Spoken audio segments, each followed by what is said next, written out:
इतनी दौलत तो मैंने अपनी जिंदगी में कभी नहीं देखी। हीरे, ये मोती,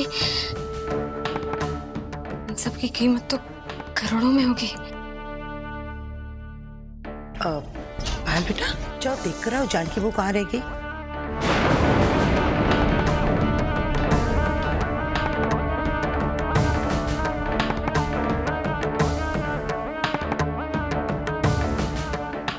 भाभी, हाँ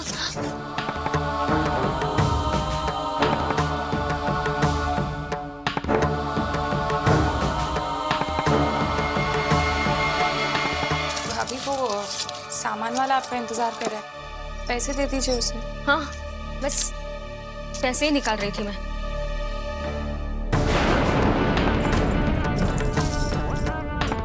चलो।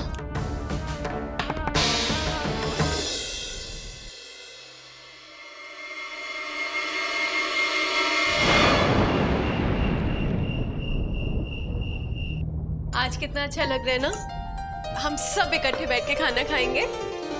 हाँ भाभी, एक एक डिश रखते हुए इतनी खुशी हो रही है। सच पायल, अपनों के साथ के बिना हर खुशी अधूरी होती है ना? ठीक बोला ना? बिल्कुल। लो खाना भी तैयार है, शुरू करते हैं। कुछ मीठा है या नहीं? पहले खाना तो खा ले।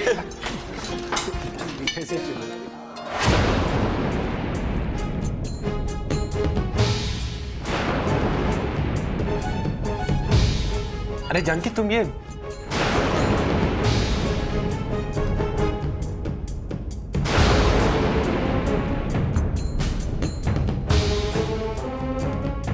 बेटा, उसे बैठने दो। अभी अभी वो एक बहुत बड़े हादसे से गुजरी है ना, तो उसे अपने आप में आने में थोड़ा वक्त लगेगा।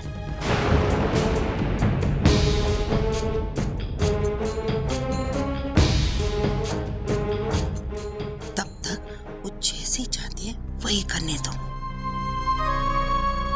वो कहते हैं ना, मन पर अगर बोझ हो तो दिमाग काबू में नहीं रहता। उसे वही बैठने दो, तुम्हारी ताऊ जी कहीं और बैठेंगे।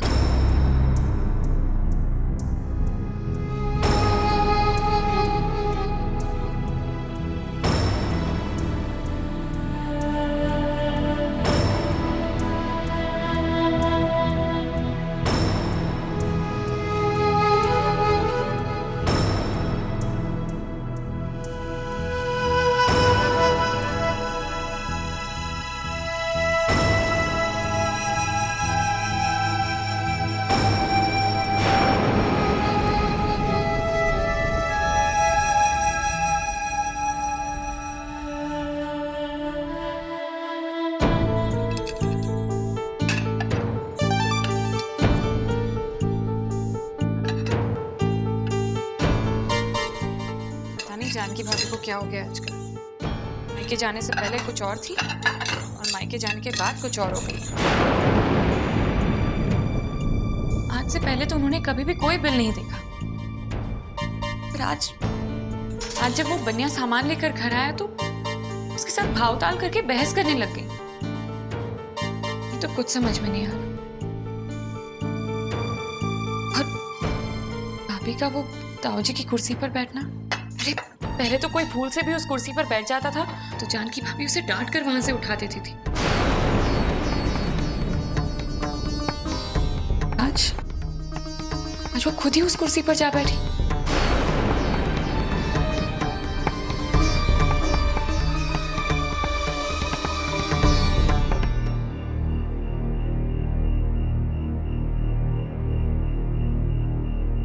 मुझे छोटी से छोटी बात का ध्यान देना पड़ेगा। अगर गलती से भी किसी ने मुझे पहचान लिया तो मेरे सारे सपने बिखर कर रह जाएंगे। बहुत तरसी हूं मैं इस दिन को। इतनी आसानी से ये सब कुछ खोने नहीं दूंगी मैं।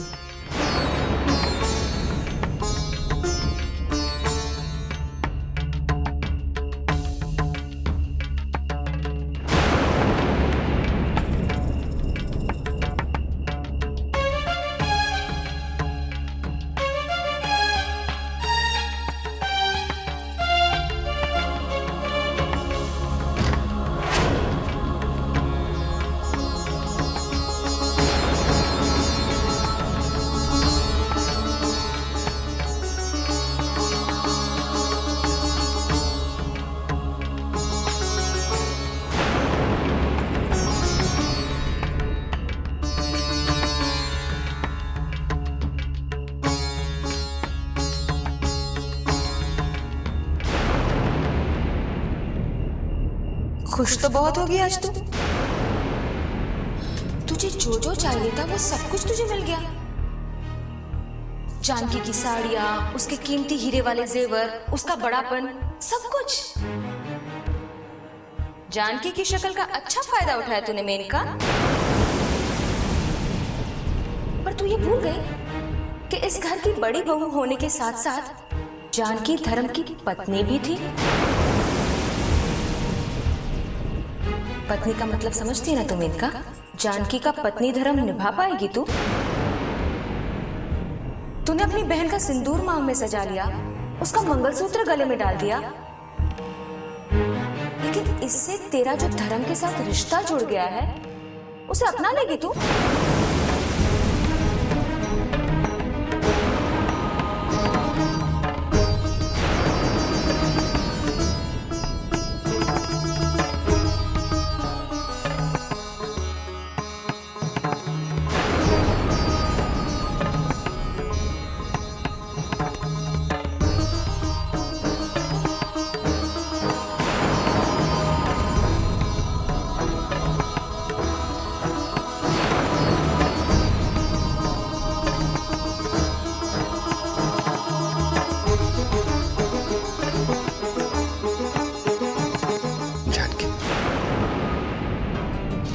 कि तुम्हारे बिना ये घर कितना सूना हो गया था। जब भी इस कमरे में आता था तो तुम्हारा और श्लोक का चेहरा मेरे सामने आ जाता था। तुम्हारा इंतजार करने के सिवाय मैं कर भी क्या सकता था। और अब तुम आ गई हो तो मुझे बहुत खुशी हो रही है।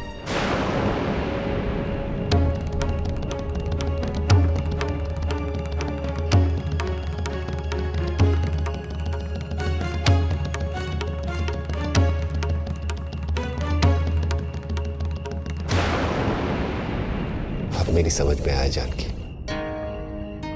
कि घर और जिंदगी में रौनक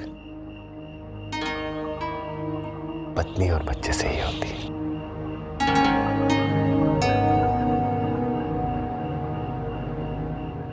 जानकी, ये जानकी क्या हुआ तुम्हें? तुम्हारी तबीयत तो ठीक है ना? हाँ, तबीयत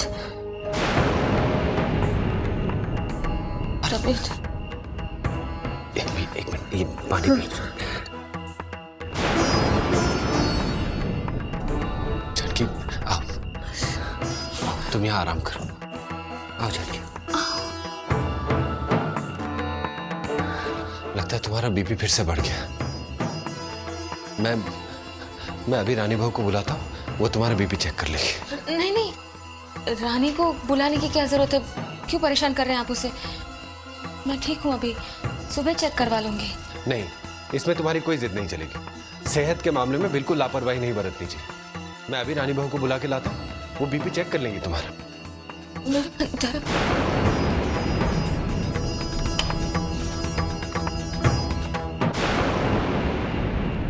मैं अभी रानी बहू को बुला के लाता हूँ, वो बीपी चेक कर लेंगी तुम्हारा।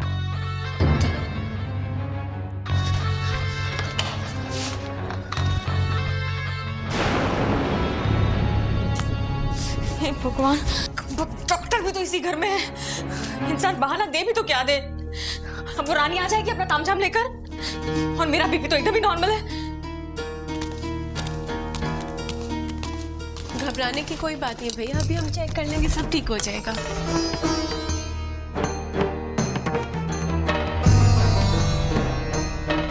क्या हो गया भाभी? अरे ठीक हूँ मैं, खामखा परेशान हो रही है।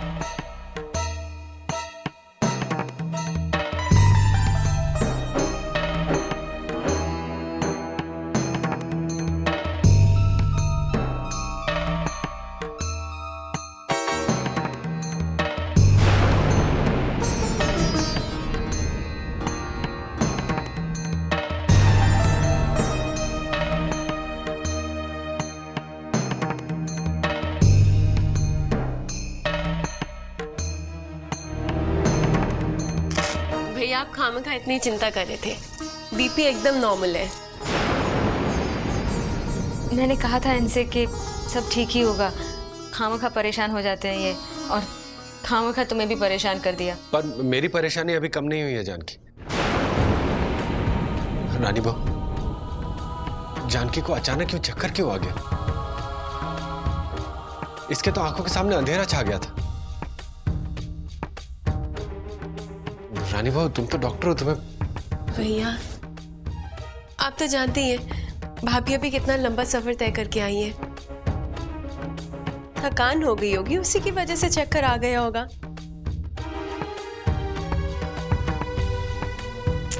थोड़ा सा आराम करेंगी तो एकदम ठीक हो जाएंगी। आप अपना बीपी नॉर्मल रखिए। हाँ धर्म, रानी ठीक कह रही है, बस जरा सी थकावट है और कुछ नहीं। आप परेशान मत होइए।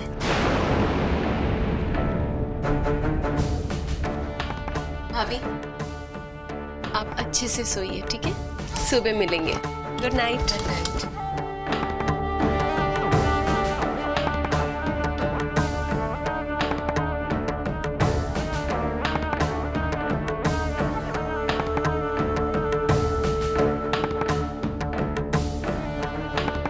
भैया जानकी भाभी की इस वक्त जो हालत है वो सफर की थकावट की वजह से नहीं है। मुझे ऐसा लगता है कि जानकी भाभी अभी तक अपनी बहन के सदमे से बाहर नहीं निकल पाई है।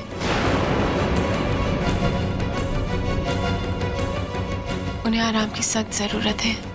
वैसे घबराने वाली कोई बात नहीं है, पर जितना हो सके आप उनका ध्यान रखिएगा।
रामदीन, ये लो खाना और आप सब मिलकर साथ में खा लेना। रामदीन, तुम क्या कर रहे हो यहाँ पर? चलो बाहर जाओ। अभी अभी कंपाउंड देख कर आ रही हूँ मैं। कितनी सारी धूल जमा हो गई है वहाँ पर। कभी कभार काम पर भी ध्यान दिया करो। चलो जाओ।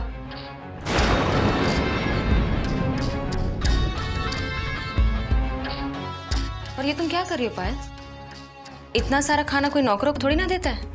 भाभी वो क्या है ना, कल रात को खाना बहुत ज्यादा बन गया था तो काफी सारा खाना बच गया। सोचा कि खाना वेस्ट करने से तो अच्छा है कि नौकरों में बांट दूं। दान पुण्य की भी एक हद होती है पायल। इसी तरह खाना अगर नौकरों को बांटती रही तो फिर तो चल चुका घर। और ये खाना वेस्ट क्यों होगा? फ्रिज में रखा था, अच्छा खासा तो है, खा लेंगे हम लोग सब।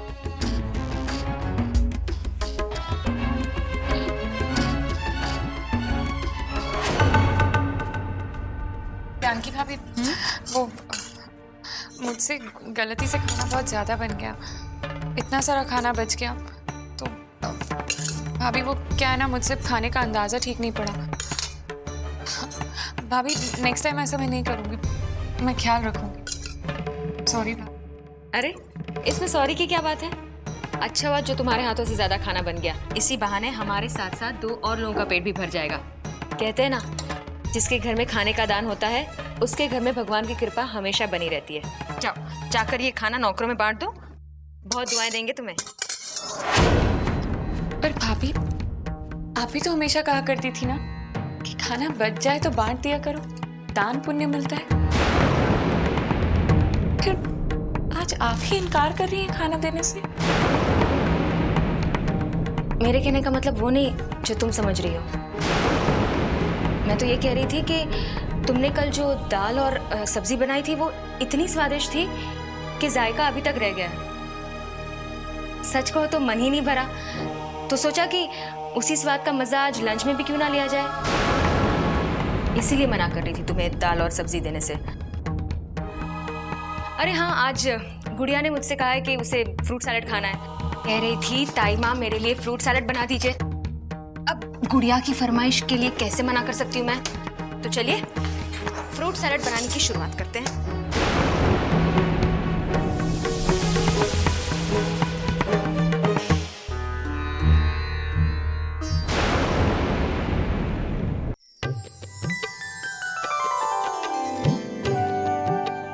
जुग जुग जुग बेटा, हमेशा की तरह तुम्हारी कला अभी भी निखर आएगी। सरस्वती माँ का पूरा पूरा आशीर्वाद है। मीना का किरदार तुम खूब अच्छी तरह से निभाओगी। ताई जी, आप लोग मेरा प्ले देखने आएंगे ना? आप सब आएंगे तो मुझे बहुत खुशी होगी। अपने साथ हूँ तो हौसला बुलंद रहता है ना। हाँ बेटा, हम सब तुम्हारा प्ले देखने आएंगे और तुम्हारा हौसला बुलंद करेंगे। हाँ, लेकिन जानकी बहू नहीं आ पाएगी क्योंकि श्लोक छोटा है ना, तो इतनी देर वो उसे बाहर नहीं ले जा सकती। अरे दिल छोटा क्यों करती हो? जानकी भाभी नहीं आ पाएंगी तो क्या हुआ, उनका आशीर्वाद तो साथ है ना। और भी हम सब तो जा रहे हैं, ताई जी है, मैं हूँ, पायल है, धर्म भैया, ऋषभ, सभी तो जा रहे हैं। तुम्हारे हर डायलॉग पे इतनी तालियां मारेंगे कि खुश हो जाओगी तुम। सॉरी भाभी, मैं प्ले देखने नहीं आऊंगी।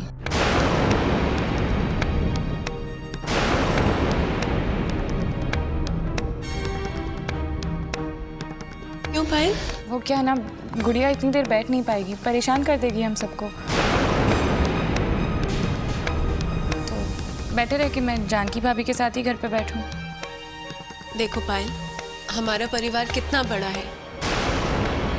थोड़ी थोड़ी देर अगर गुड़िया को संभालेंगे ना तो प्ले कब शुरू होगा और कब खत्म होगा पता भी नहीं चलेगा। देखो पायल, ये जो छोटी छोटी खुशियां होती है ना, ये ही जिंदगी है और इन्हें खोना नहीं चाहिए। चलो हमारे साथ, बहुत मजा आएगा। ठीक है भाभी, आप कह रही हैं तो मैं आ जाती हूँ।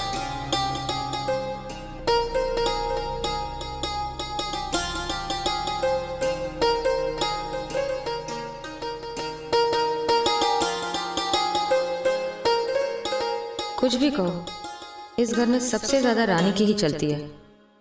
पूरा जाल फैला रखा है इसने अपनी ताकत का। 2 मीठे बोलों को हथियार बना रखा है। सारे के सारे घर वाले इसी की बात मानते हैं, फिर चाहे वो मन से हो या बेमन से। इनकार का तो सवाल ही नहीं उठता।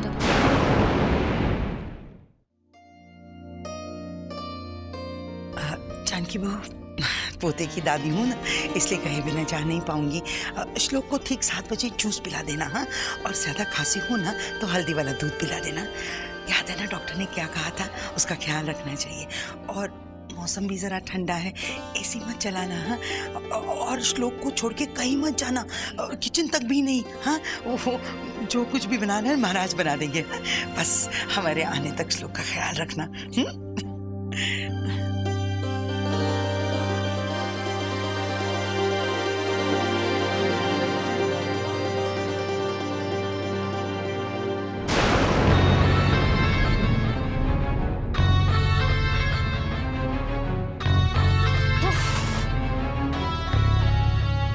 पता नहीं जानकी इस घर में कैसे रहती थी।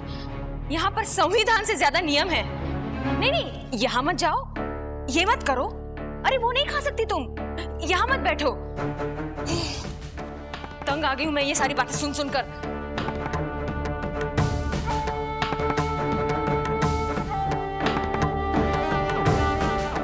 लेकिन अब कुछ घंटों के लिए मैं यहाँ पर अकेली हूँ, ना कोई रोकने वाला, ना कोई टोकने वाला। महारानी हूं मैं इस घर की। इस घर की हर दीवार मुझे झुक झुक के सलाम कर रही है।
मुझ में सोने और चांदी के बीच में बैठी है तुम इनका। आज मैं सचमुच महारानी बन गई। पूरी रियासत मेरे कदमों के नीचे है।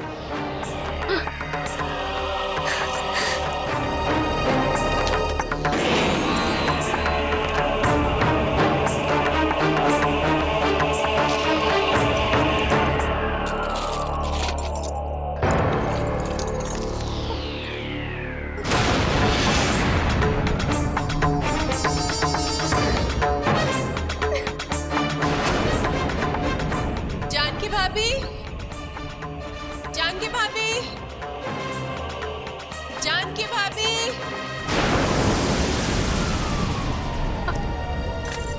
ये रानी इतनी जल्दी कैसे आ गई? इनका जल्दी सब कुछ निकाल। अगर किसी ने देख लिया तो सारे सपने अधूरे रह जाएंगे। और जल्दी से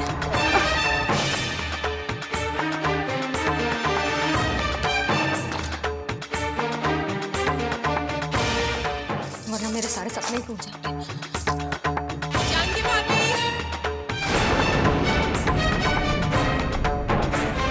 जानकी भाभी। हाँ रानी आई।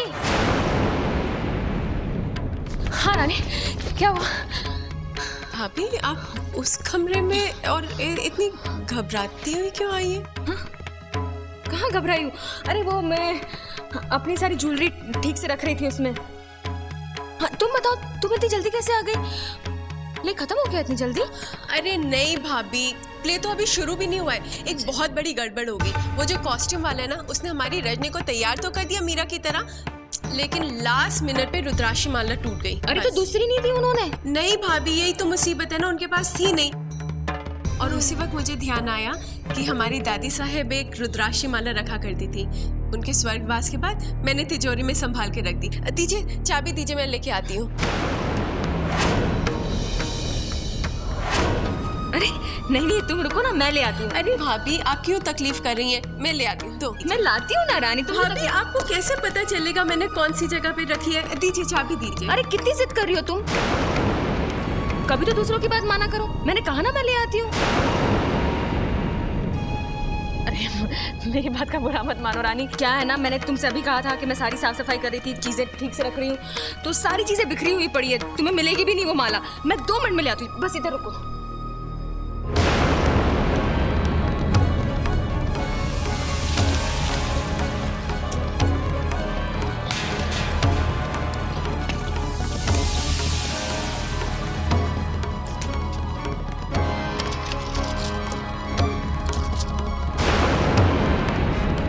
ये लो, चलो जल्दी, ऋषभ वेट कर रहा होगा ना बाहर, और जब तक तुम पहुंचोगे नहीं प्ले भी नहीं शुरू होगा। चलो आ जाओ।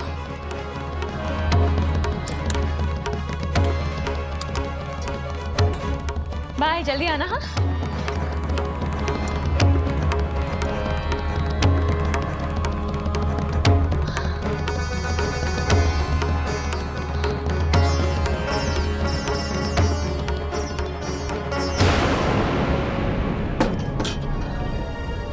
तो तू गई थी मेनका, फटाफट ये सारा सामान तिजोरी में रख दे, इससे पहले कि कोई आ जाए,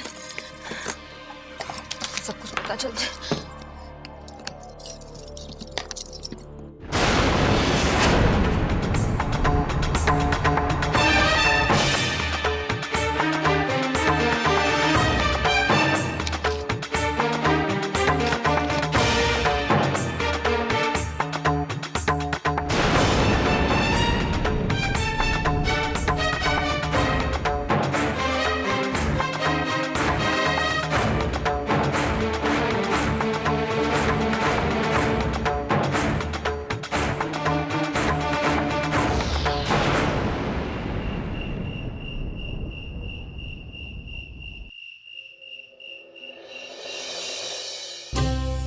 भाई कुछ भी कहो, आज तुम्हारी बहू ने साक्षात मीरा को स्टेज पर उतार दिया।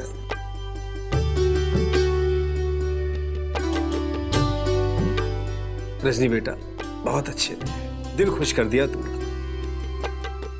हाँ भाई, वो तुम्हारी लाइन सुनकर मेरे तो आंखों में आंसू आ गए थे। वो कौन सी थी कब आओगे सावरे, चुप चुप मीरा रोए, दर्द न जाने कोई, है ऐसे कुछ था। वाह, इतनी अच्छी परफॉर्मेंस तो कोई फिल्म की हीरोइन भी नहीं करती। रजनी, सचमुच तुमने तो आज मीरा का रूप दिखा दिया। कृष्ण के लिए श्रद्धा इसकी आंखों में झलक रही थी। रजनी, मैं तो कहता हूं कि तुम्हें इस हुनर को कंटिन्यू करना चाहिए। पायल भाभी, आपको कैसा लगा मेरा प्ले? अच्छा था। अब मैं वो भली की सब्जी में वघार लगा कर आती हूँ। पायल बहू, 1 मिनट। जानकी, आज मेरा दिल कर रहा है कि अगर उस फली वाली सब्जी पर तुम्हारे हाथ से धुनी वाला छोंक लग जाता तो मजा आ जाता। सच भाभी, आपके हाथ से फली की सब्जी में बघार लग जाता तो उसका स्वाद ही अलग हो जाता है। वैसे सच कहूं तो टेस्ट 1000 गुना बढ़ जाता है, सच।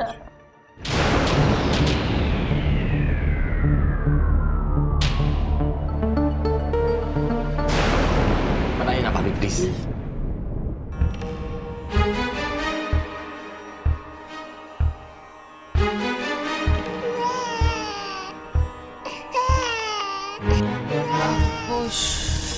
लोग को भूख लगी होगी, उसके फीडिंग का वक्त हो गया ना। मैं सब्जी पहले बना देती हूँ। अरे नहीं नहीं जानकी, फिर तुम बघार बघार रहने दो, सब्जी तो हम लोग फिर कभी खा लेंगे। तुम श्लोक का ध्यान रखो। हाँ बेटा, पहले मेरे पोते की जरूरतें पूरी करो, उसे भूख लगी होगी ना। और हाँ सुनो, उसे अपना ही दूध पिलाना। हाँ, देखा ना कि बोतल का दूध पी पी के कितना कमजोर हो रहा है।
भाभी, जब मैं तिजोरी के कमरे की लाइट बंद करने गई तो मुझे वहां पर सोफे के नीचे ये चेन और लॉकेट मिला।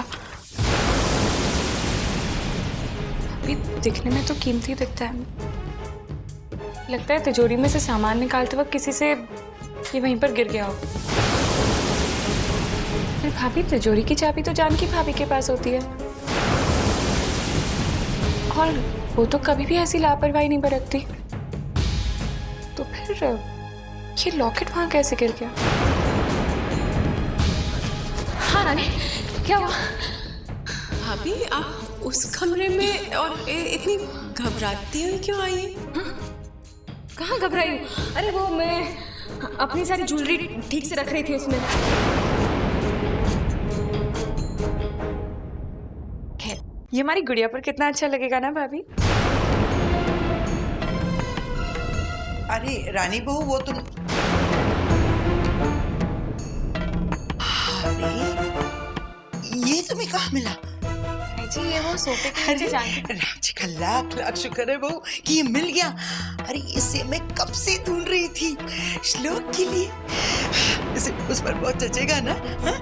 चलो श्लोक को बनाते हैं, आओ मेरे साथ चलो। जानकी, श्लोक का है बेटा, जानकी।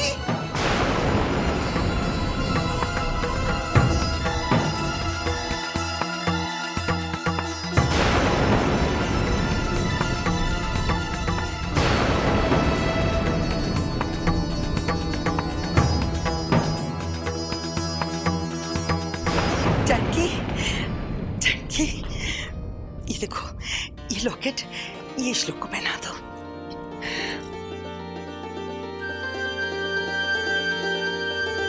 पता है, बहुत बरसों से संभाल के रखा है इसे मैंने। ये सिर्फ सोने का नहीं है, इसमें प्यार और आशीर्वाद की अटूट ताकत भी शामिल है। इसे पहनकर मुसीबत का साया तक नहीं छू सकता हमारे श्लोक को।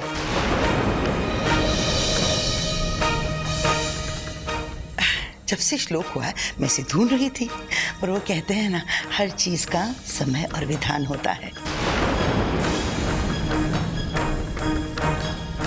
ये लॉकेट अब मेरे पोते का रक्षा कवच बन के रहेगा इसके साथ। बुरी नजर तो इसके औस बॉस भी नहीं फटकेगी।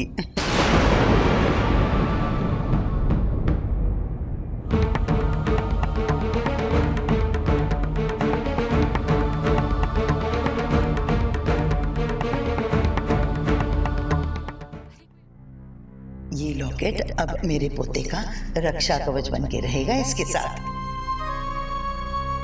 बुरी नजर तो इसके औस बॉस भी नहीं फटकेगी। गुड़िया, कितनी बार कहा है तुमसे इस तरह चक्कर मत काटा करो, गिर जाओगी। हाँ, सुनती ही नहीं हो, क्या? कभी नहीं मानती हो। पायल, उसे चोट तो नहीं आई ना? हाँ गुड़िया, कितनी बार समझाना पड़ेगा कि मम्मी का कहना मान लिया करो। गुड़िया, तुम तो जानती हो ना, इस घर में हर दुआ, हर शुभ चीज सिर्फ पोते के लिए की जाती है। पोती के लिए तो कोई कुछ नहीं करता, और तुम्हारे लिए भी कोई कुछ नहीं करने वाला, समझी तुम? पर मेरे लिए ना तुम्हारी खुशी बहुत मायने रखती है। तुम मेरी बेटी हो ना, तुम्हारी आंखों से कभी आंसू नहीं बहने दूंगी। ये तुम क्या कह रही हो पायल? भाभी प्लीज, अब आप ये मत कहिएगा कि इस बात में भी दोषी मैं ही हूं। आप तो देख रही है ना भाभी कि क्या हो रहा है घर में। रिश्तों में भेदभाव करना तो इस हवेली की रिवायत है। अरे कोई अंधा भी समझ सकता है कि किस तरह इस घर में पोते और पोती के बीच में फर्क किया जाता है। और आज तो ताई जी ने भी साबित कर दिया कि उनके लिए उनका पोता ही सब कुछ है। अब भाभी, ना तो मैं कुछ और सुनना चाहती हूँ और ना ही समझना चाहती हूँ।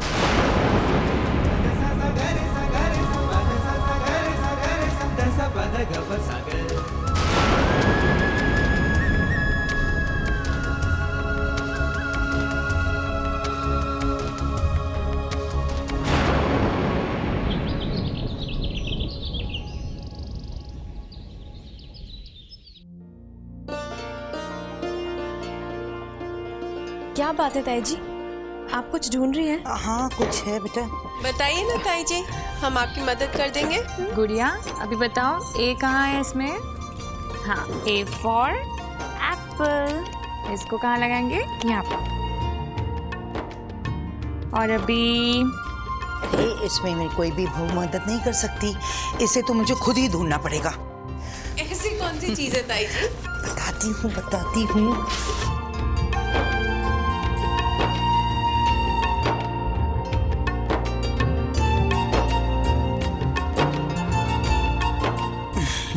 ये क्या है ताई जी? ये होली का चित्र है।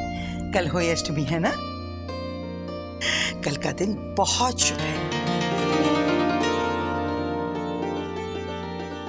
कल बच्चों की माँ उनके लिए व्रत रखती है ताकि हुई माँ के आशीर्वाद से उनके बच्चे तंदुरुस्त रहे और उनकी उम्र भी लंबी रहे। सदियों से माएँ अपने बच्चों के लिए ये व्रत रखती आई है ताकि उनके बच्चों के सारे कष्ट दूर हो। जानकी बहू, कल तुम्हें श्लोक के लिए ये व्रत रखना है। मतलब कल मुझे भी व्रत रखना होगा ना गुड़िया के लिए? नहीं पायल बहू, तुम ये व्रत नहीं रख सकती। ये व्रत माएँ सिर्फ अपने बेटों के लिए रखती है।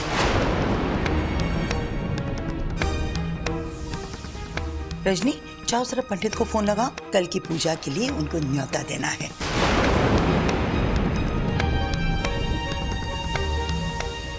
लड्डू के जाने के बाद पहली बार इस घर में अब होली माँ की पूजा होगी। हे होली माँ, मेरी श्लोक की रक्षा करना।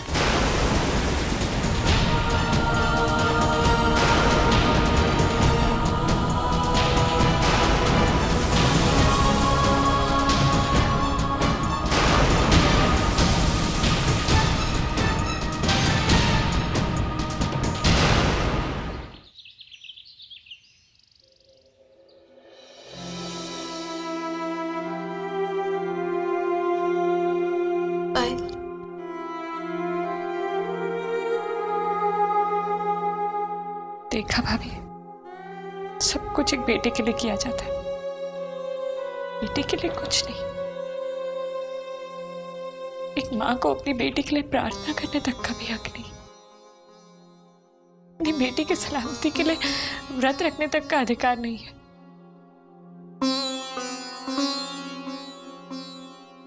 क्या एक बेटी की माँ होना पाप है, गुनाह है? बात बात पर मुझे एहसास दिलाया जाता है भाभी कि मैं एक बेटी की माँ हूं।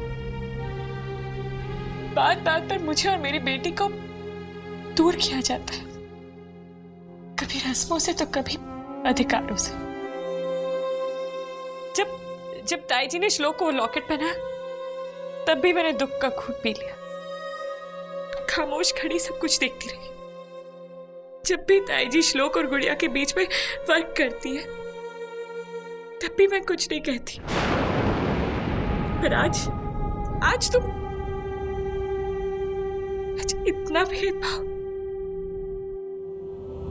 भाभी, मैं तो सोचती थी कि बड़े घरों में लड़का और लड़की के बीच में कोई फर्क नहीं करता, लेकिन शायद मैं भूल गई थी कि घर बड़ा हो या छोटा हो, होता तो समाज का एक हिस्सा ना। पायल, ऐसी बात नहीं है, तुम गलत समझ रही हो। कोई यहाँ पे भेदभाव नहीं करता है, ये तो बस पुराने रीति रिवाज हैं, उन्हीं को ताई जी निभा रही है। अब ये रस्में ताई जी ने तो नहीं बनाई ना पायल। और रही बात तुम्हारे व्रत रखने की, तो एक माँ ना तो रस्मों की मोहताज होती है, ना ही रिवाजों की। तुम अगर व्रत रखना चाहती हो तो जरूर रखो, क्योंकि भगवान की नजरों में माँ की ममता किसी बेटे की, अब किसी बेटी की नहीं होती, बस वो एक ममता होती है। भाभी, ताई जी वो... तुम ताई जी की चिंता मत करो, उन्हें मैं मना लूंगी। लेकिन तुम अपने दिल से ये बात पूरी तरह से निकाल दो कि यहाँ पे कोई भी भेदभाव करता है, समझी तुम? जैसे श्लोक इस घर का बेटा है ना, वैसे ही गुड़िया हमारे इस घर की बेटी है। जितने हक और अधिकार हमारे श्लोक को है, उतने ही हक और अधिकार हमारी गुड़िया को भी है। इस घर का हर सदस्य जय भैया से लेके ताऊ जी तक गुड़िया को बहुत प्यार करता है, उतना ही प्यार जितना श्लोक को। भूलना नहीं ये बात। हाँ, मैं ताई जी से बात करके आती हूँ। बेटा, आज तक तो ऐसे नहीं हुआ। सैकड़ों सालों से बेटे की माँ ही होई अष्टमी का व्रत रखती है। मैं तो जानती हूँ ताई जी, लेकिन पायल का बहुत मन है ये व्रत रखने का। और इसमें हर्षी क्या है ताई जी? वो बेचारी अपनी बेटी के लिए प्रार्थना ही तो करना चाहती है। माँ तो माँ ही होती है, चाहे वो बेटे की हो या बेटी की। माँ की ममता में तो कोई फर्क नहीं होता ना ताई जी। अच्छा ठीक है, तुम कहती हो तो ऐसा ही सही। अच्छा बेटा जाओ, जानकी और सबको बुला लाओ। मैं उनको विधि समझाना चाहती हूँ। विधि के बिना कोई भी पूजा अधूरी है ना। जी ताई जी।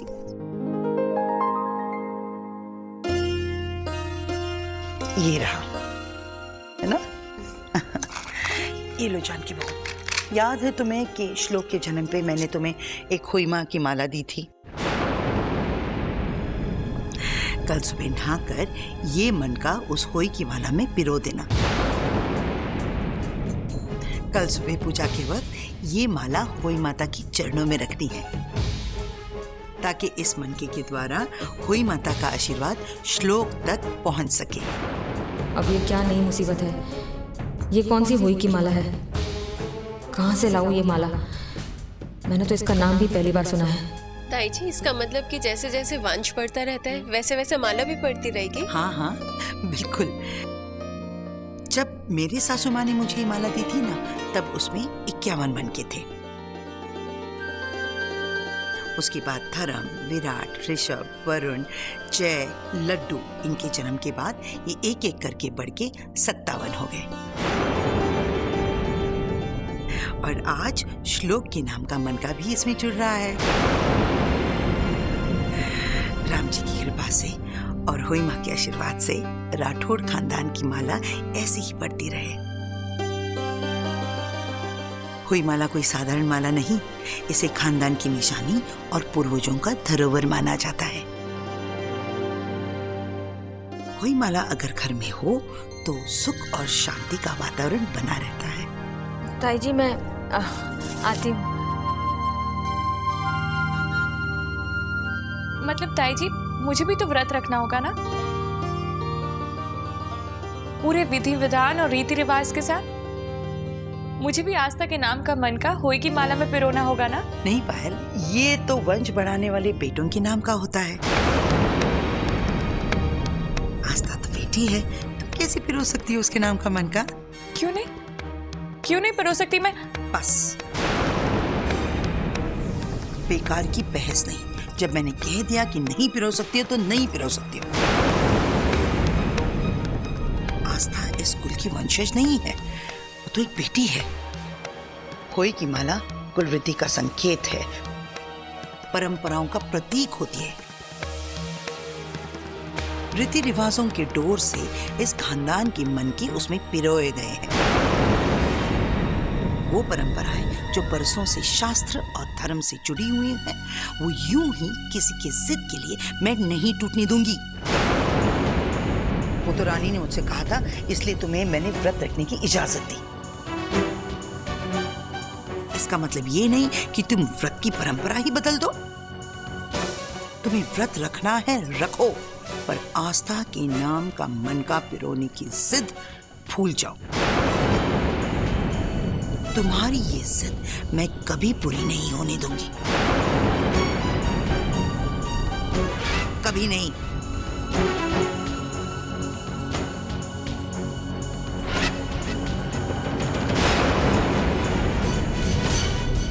दिल छोटा क्यों करती हो? देखो, ताई जी ने हमारी बात मानकर तुम्हें व्रत रखने की इजाजत दी है ना, अब हमें भी तो उनका दिल रख लेना चाहिए। और फिर मन का पिरोने से क्या होता है? वो तो सिर्फ रीति रिवाज का ही हिस्सा है।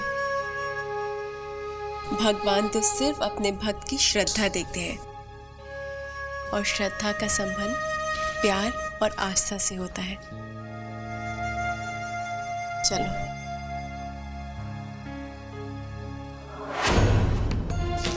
हाँ, इतनी धन दौलत ढूंढने और ढूंढ रही हूँ होई की माला।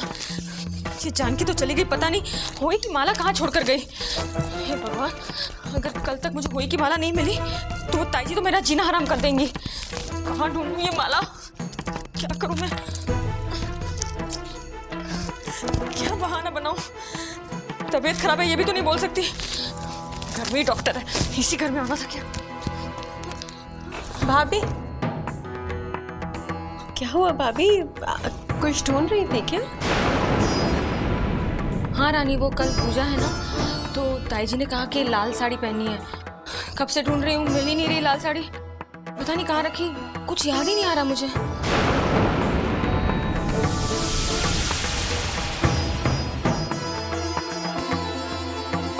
भाभी, हाँ, ये तो रही लाल साड़ी।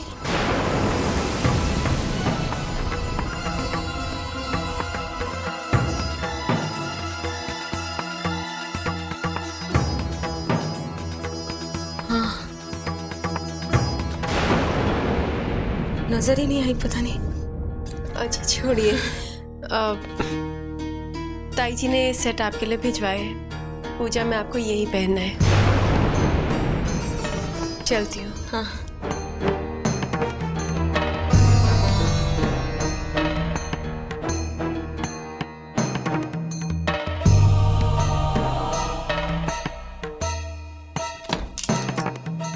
जब देखो तब आ जाती है। कहाँ से ढूंढूं मैं ये माला? कल तक माला नहीं मिली तो ताई जी तो मेरा जीना मुश्किल कर देगी। कल पूजा में माला नहीं हुई तो रानी को तो पूरा शक हो जाएगा मुझ पर। क्या करूं? इस माला ने तो मेरा जीना मुश्किल कर दिया। क्या करूं? क्या करूं?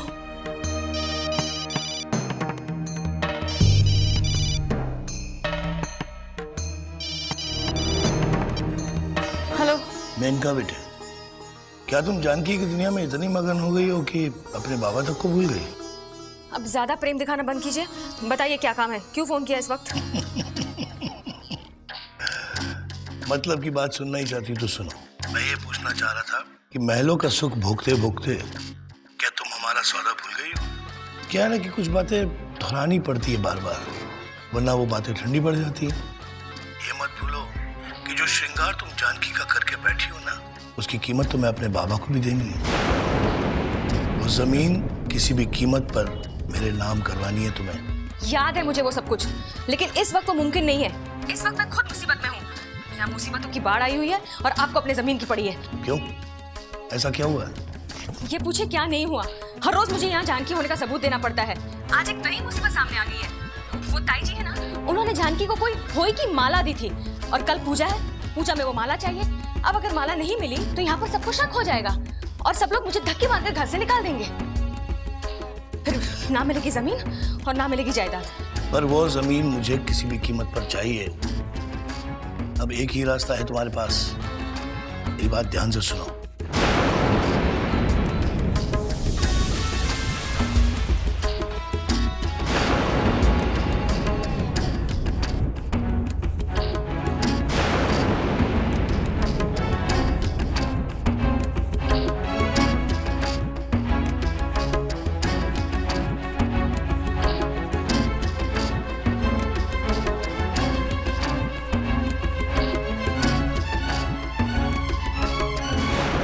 लेकिन ये तो बहुत खतरनाक साबित हो सकता है। ये तुम कह रही हो? तुम जिसने हमेशा खतरों को अपनी जिंदगी का हिस्सा बनाया। बेटे, तुम्हें तो खतरों से खेलने की आदत है। और फिर इतनी बड़ी दौलत के लिए एक खतरा और सही। शायद इसी बहाने हम दोनों की जिंदगी की नैया पार हो जाए।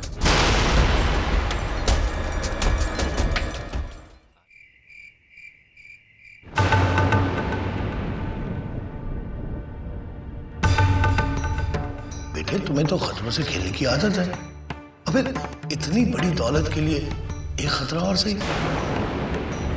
शायद इसी बहाने हम दोनों की जिंदगी की नैया पार हो जाए। मेनका बेटे, पर वो जमीन मुझे किसी भी कीमत पर चाहिए। जानकी, वो मेरे सर में बहुत दर्द हो रहा। तेल की शीशी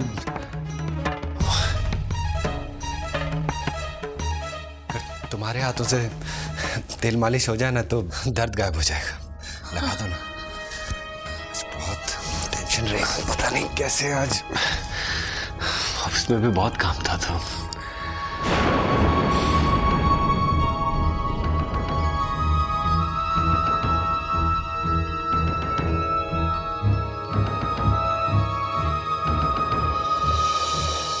मेनका बेटे, पर वो जमीन मुझे किसी भी कीमत पर चाहिए। महलों का सुख भोगते भोगते क्या तुम हमारा सौदा भूल गई हो?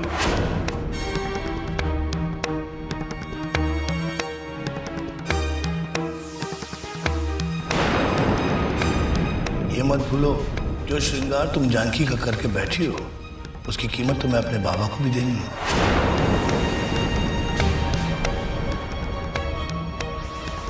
वो जमीन किसी भी कीमत पर मेरे नाम करवानी है तुम्हें। जानकी,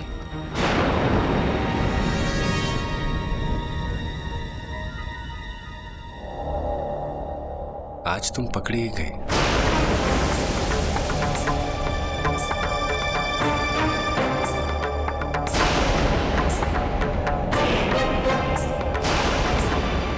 तुम्हारे स्पर्श ने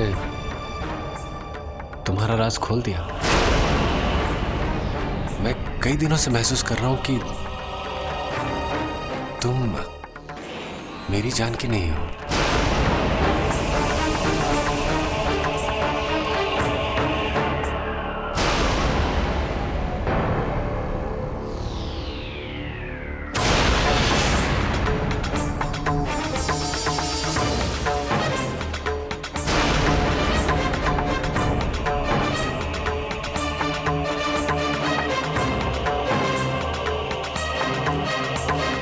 अब देखो ना, मेरी जानकी हमेशा मुस्कुराती रहती थी और तुम हमेशा उदास सी रहती हो।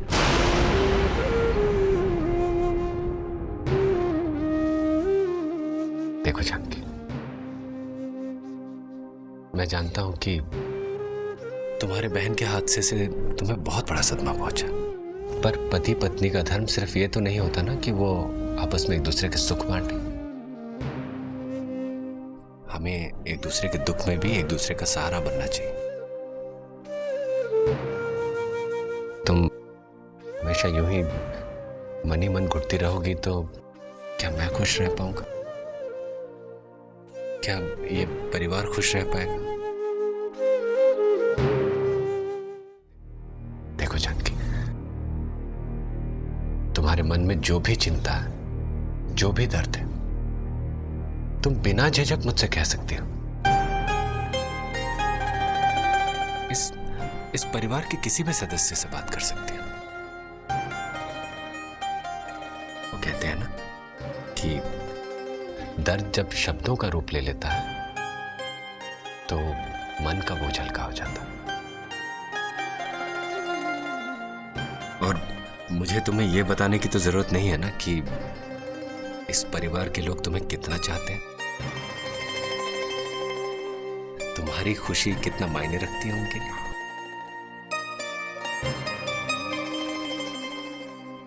देखो जानकी, हालात चाहे जो भी हो, मैं हमेशा सिर्फ और सिर्फ तुम्हारी खुशी चाहता हूं। और पहले भी तुम्हें खो चुका, अब किसी भी कीमत पर मैं तुम्हें अपने आप से जुदा नहीं होने दूंगा। हाँ जानकी, बहुत मोड़ दिखाया है जिंदगी ने, अब और नहीं। मैं बस तुम्हारे साथ हमेशा खुशी खुशी जीवन बिताना चाहता हूं। पर जब हम सफर खुश ना हो तो जिंदगी बेमानी हो जाती है।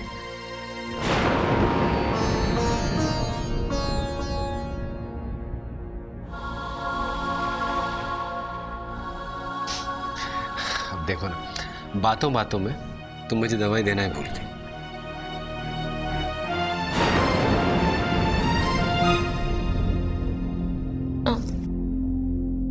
अरे तुम्हारे चेहरे का रंग क्यों उतर गया? इतना परेशान होने की जरूरत नहीं है, मैं खुद दवाई ले लूंगा। वैसे भी तुम बहुत थक गई, तुम आराम करो। और फिर अगर पति का ध्यान रखना एक पत्नी का धर्म होता है, उसी तरह पत्नी का ख्याल रखना भी हर पति का फर्ज होता है। तुम आराम करो।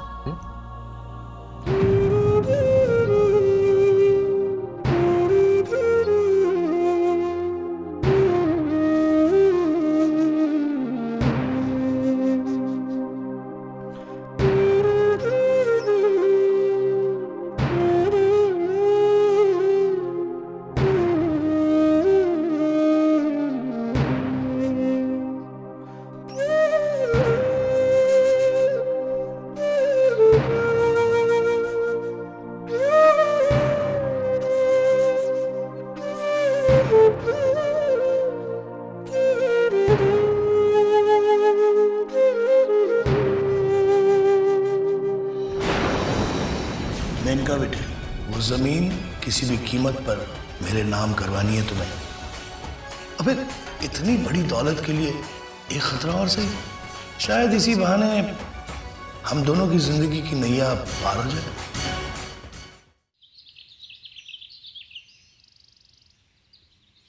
भैया जी, आज हमारे यहाँ होई की पूजा है तो प्रसाद में खीर बनेगी। आज हमें 10 लीटर दूध लगेगा।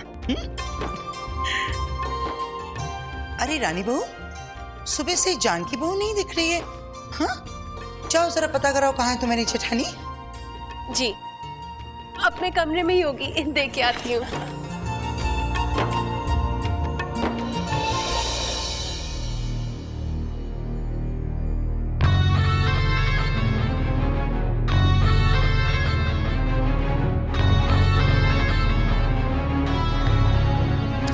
ये हो गए 57 मणके।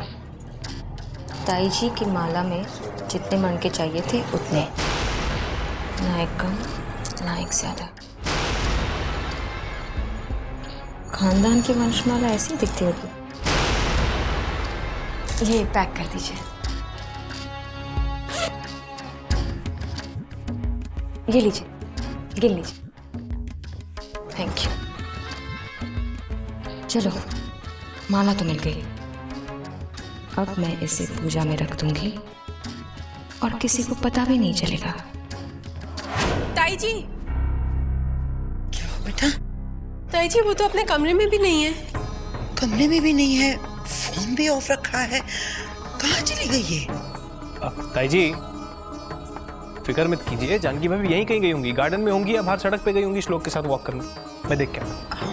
इसलिए जानकी भाभी ने जाने से पहले बताना जरूरी नहीं समझा।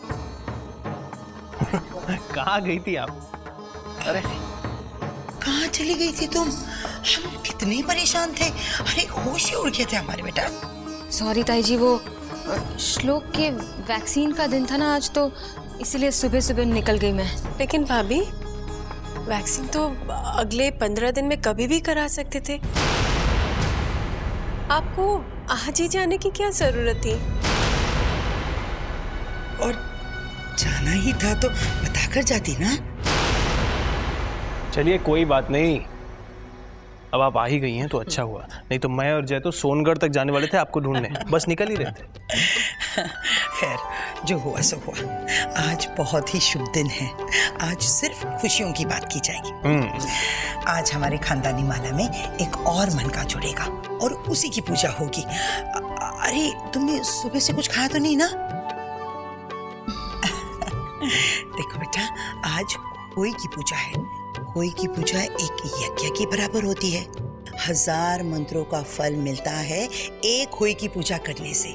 आज जो भी तुम अपनी बेटी के लिए मांगोगी ना, होई माता तुम्हें जरूर देगी। तो आज शाम अच्छे से सजना संवरना और तारा देखने के बाद ही व्रत खोलना। ये कैसी रीत है ताई जी, तारा देख के व्रत खोलना? मैंने तो हमेशा सुना है कि चांद देख के व्रत खोलते हैं। मेरी मीरा जी, वो जो तुमने सुना था वो भी सच है और आज जो तुम सुन रही हो वो भी सच है। चांद पति के लिए देखा जाता है और तारा बेटे के लिए। समझी?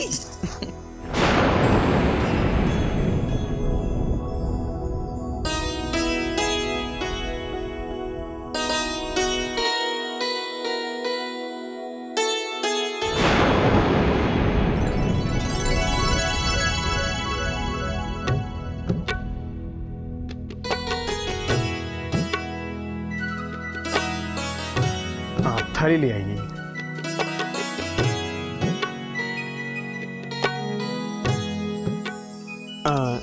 लाइए होई की माला भी पूजा में रख दीजिए। जानकी बहू, वो होई की माला तो देना। हाँ ताई। अरे ऐसे कपड़े में लपेट के दोगे? ऐसे थोड़ी ना चढ़ाई जाती है पूजा पे।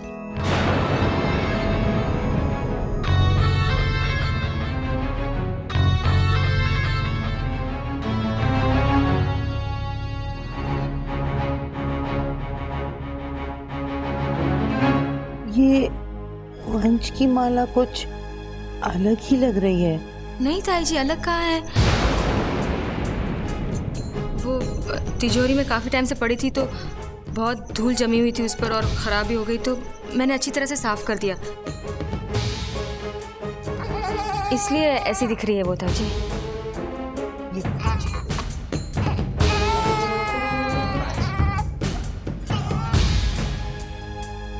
रानी भाभी, बाहर कोई आदमी आया है, उनके हाथ में एक पार्सल भी है।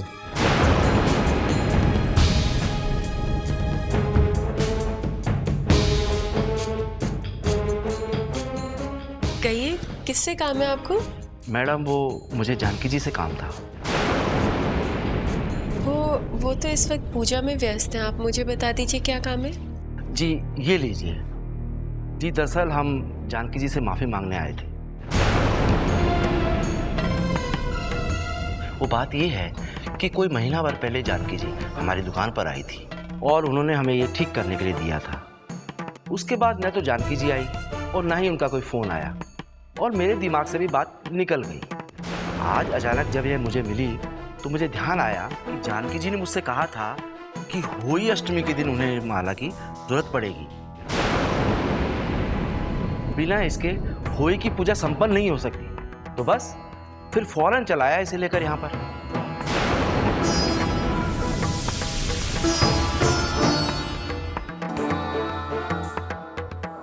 ऐसे कपड़े में लपेट के दोगे? ऐसे थोड़ी ना चढ़ाई जाती है पूजा पे। ये वंश की माला कुछ अलग ही लग रही है। अगर ये असली वंश की माला है तो वो कौन सी माला है जो जानकी भाभी ने अभी अभी ताई जी को पूजा में रखने के लिए दी है? कोई ना कोई बात जरूर है जो जानकी भाभी हमसे छुपा रही हैं। पर ऐसी क्या बात हो सकती है? अब तो तू गई मेनका, रानी के हाथ में असली वंशमाला आ गई है। अब तेरा हर राज खुल जाएगा। हे भगवान, ये तो बाजी ही पलट गई। अब मैं क्या करूं? कैसे संभालूं इस मुसीबत को?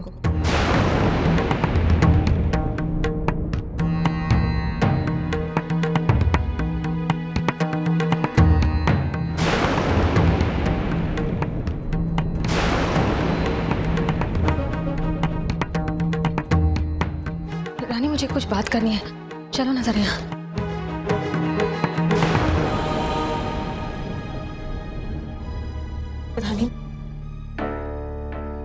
रानी मैं बहुत परेशान हूँ, समझ में नहीं आ रहा क्या करूँ। मुझसे एक बहुत बड़ी गलती हो गई है। नाराज मत होना तुम मुझसे।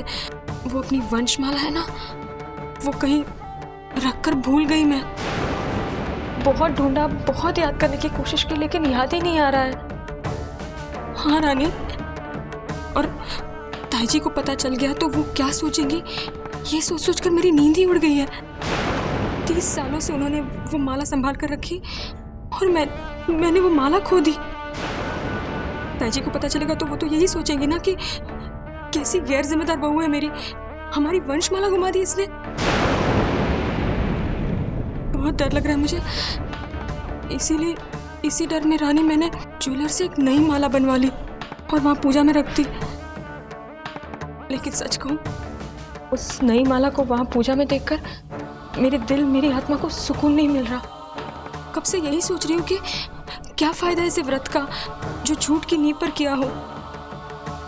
क्या होई माता मुझे और मेरे श्लोक को आशीर्वाद देंगी? मेरी मनोकामना कैसे पूरी होगी? कुछ नहीं होगा। मैं क्या करूं समझ में ही नहीं आ रहा मुझे तो। अरे तुम एक काम करो, तुम्हें ना ताई जी को जाकर सब सच सच बता दो। जो होगा वो देखा जाएगा। मैं जो भी सजा मिलेगी सहने के लिए तैयार हूँ। अब इतनी बड़ी गलती हुई है मुझसे तो वो गुस्सा करेंगी, मुझे डांटेंगी, सह लूंगी मैं, लेकिन ये झूठ का बोझ मुझसे नहीं सहा जा रहा। भाभी, आप अपने आप को दोषी मत ठहराइए। अरे नहीं भाभी, जिसका मन साफ होता है, जिसकी आत्मा पर सच की परछाई होती है, उसका साथ भगवान भी देते हैं। और ये बात तो हम सब अच्छी तरह से जानते हैं कि आपका मन, आपकी आत्मा एकदम साफ है, उसमें कोई मैल नहीं है। और रही बात व्रत की, तो वो आपका ज़रूर पूरा होगा। श्लोक को और आपको कोई माता आशीर्वाद ज़रूर देंगी। रही बात वंश की माला की, ये रही असली वंशमाला। अरे ये तुम्हें कहाँ से मिली? अभी अभी ज्वेलर आया था, उसी ने बताया कि आप ये माला उसे ठीक करने के लिए दे गई थी और फिर ले जाना भूल गई। भाभी, हम सब अच्छी तरह से जानते हैं कि पिछले दिनों आपकी जिंदगी में क्या क्या घटा है। ऐसी हालत में ये माला याद रखना आसान काम थोड़ी ना है। अरे हाँ, मैंने दी थी ये माला, कैसे भूल गई मैं। देखो ना। आप बिल्कुल चिंता मत कीजिए भाभी, आज व्रत में ये असली वंशमाला ही रखी जाएगी। इससे परंपरा भी नहीं टूटेगी और आपका विश्वास भी नहीं। रानी, मेरी समझ में नहीं आ रहा कि मैं कैसे तुम्हारा शुक्रिया करूं। इतनी बड़ी मुसीबत से निकाला तुमने मुझे। अगर आज ये माला नहीं मिलती तो जिंदगी भर मुझे इसी झूठ के साथ जीना पड़ता। थैंक यू सो मच रानी।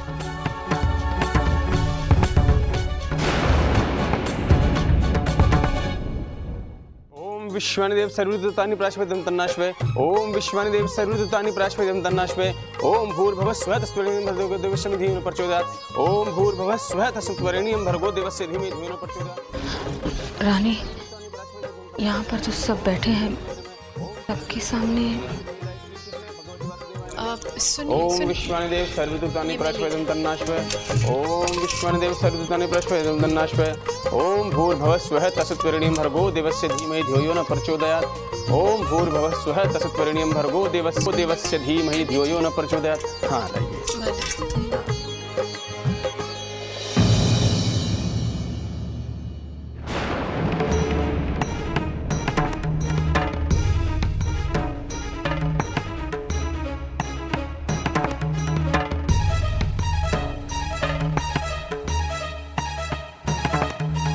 हे माँ, हमें क्षमा कीजिए। आज हमारे परिवार से एक बहुत बड़ी गलती होने जा रही थी, पर वक्त रहते हमें अपनी गलती का पता चल गया। माँ, इस गलती को हमारी भूल समझकर हमें माफ़ कर दीजिएगा। परसों से इस खानदान पर आपकी कृपा रही है। ये आप ही की कृपा का नतीजा है कि हमारे परिवार में जब भी कोई अमंगल कार्य होने वाला होता है तो भगवान उसे रोक लेते हैं। हर बार बचाया है आपकी कृपा ने हमारे परिवार को। आगे भी इसी तरह हम पर कृपा बरसाए रहना। हम सबकी रक्षा करना माँ, रक्षा करना। ओम भूर्भुवः स्वः तस्मैं भर्गो देवस्य धीमहि न प्रचोदयात्। ओम विश्वानिदेव सर्वदूतानि प्राश्वदं तन्नाश्वे। अब सब अपना सर झुका के माँ को प्रणाम करेंगे, शीश झुकाएंगे माँ के चरणों में। बोलो होई माता की जय। ओम विश्वानिदेव सर्वदूतानि प्राश्वदं तन्नाश्वे। ओम भूर्भुवः स्वः तस्मैं भर्गो देवस्य धीमहि धियो न प्रचोदयात्। ओम भूर्भुवः स्वः तस्मैं भर्गो देवस्य धीमहि न प्रचोदयात्। ओम विश्वानिदेव सर्वदूतानि प्राश्वदं तन्नाश्वे। ओम विश्वानिदेव सर्वदूतानि प्राश्वदं तन्नाश्वे। ओम भूर्भुवः स्वः तस्मैं भर्गो देवस्य धीमहि धियो न प्रचोदयात्। और इस तरीके से होई माता की कथा समाप्त होती है। अब जिस स्त्री ने व्रत किया है वो माँ के चरणों में नारियल अर्पित करेगी।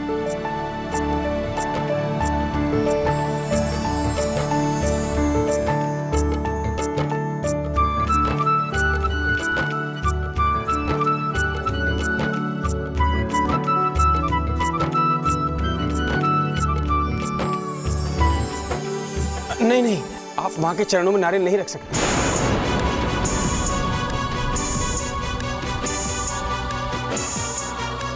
आप तो बेटी की माँ है ना, और होई माता की पूजा का अधिकार सिर्फ बेटे की माँ को होता है। यही इस पूजा का विधान है।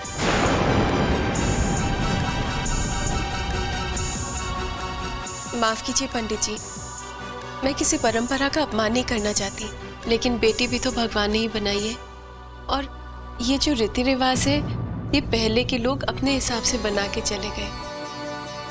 लेकिन आज जमाना बदल चुका है, आज बेटा और बेटी में कोई अंतर नहीं है। और होई माता भी तो किसी दिव्य शक्ति की ही बेटी है ना, तो वो एक बेटी की माँ से प्रार्थना स्वीकार कैसे नहीं करेंगे। जैसा मैंने आपसे कहा कि मैं किसी परंपरा का अपमान नहीं करना चाहती हूँ,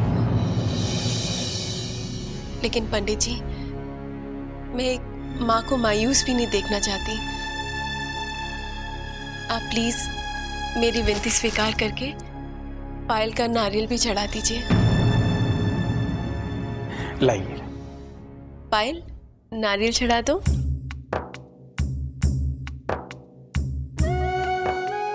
मैं आपको नारियल चढ़ा देता हूँ। क्षमा करना माता।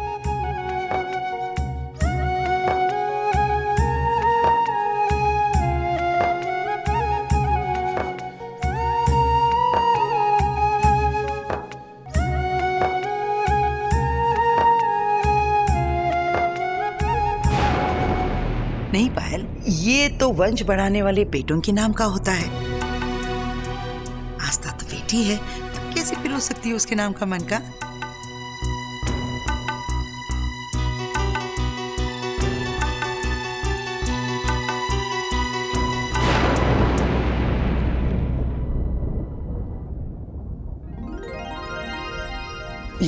चाई जी, अब बेटी की भी वार्नी कीजिए ना, और पोते की वार्नी से ज्यादा होनी चाहिए, दुगनी।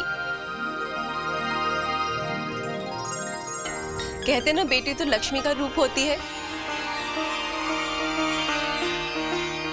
आपने गणेश जी को तो मान दे दिया, अब लक्ष्मी जी को भी मान दे दीजिए। आओ गुड़िया, आओ बेटा।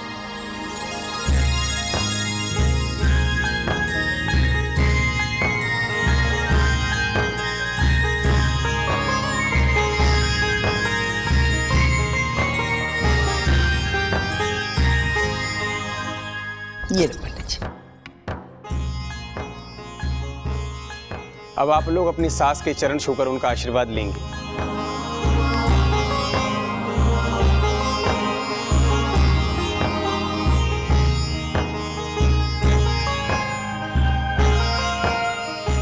बोलो होई माता की जय।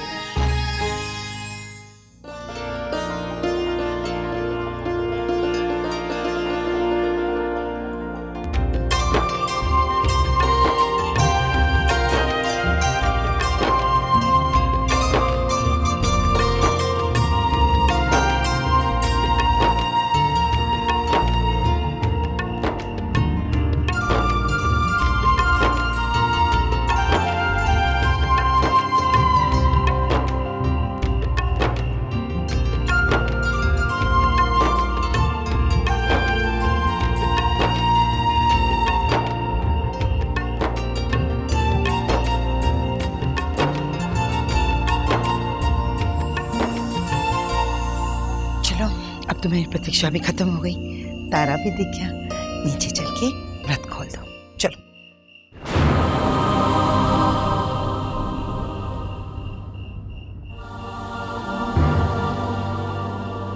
पायल भाभी, जानकी भाभी, खाना शुरू कीजिए ना।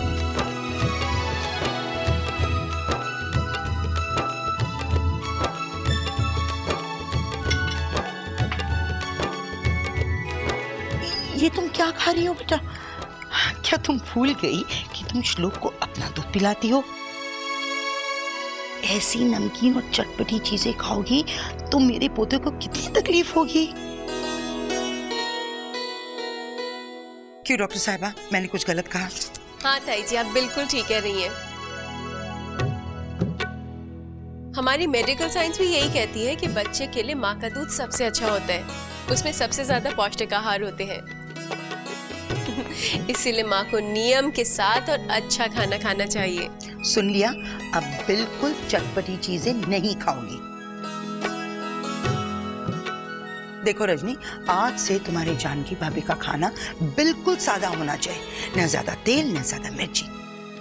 देखो बेटा, जब तक माँ अपने बच्चे को दूध पिलाती है ना, तब तक उसे मसालेदार खाना या चटपटा खाना नहीं खाना चाहिए, इससे बच्चे को तकलीफ होती है।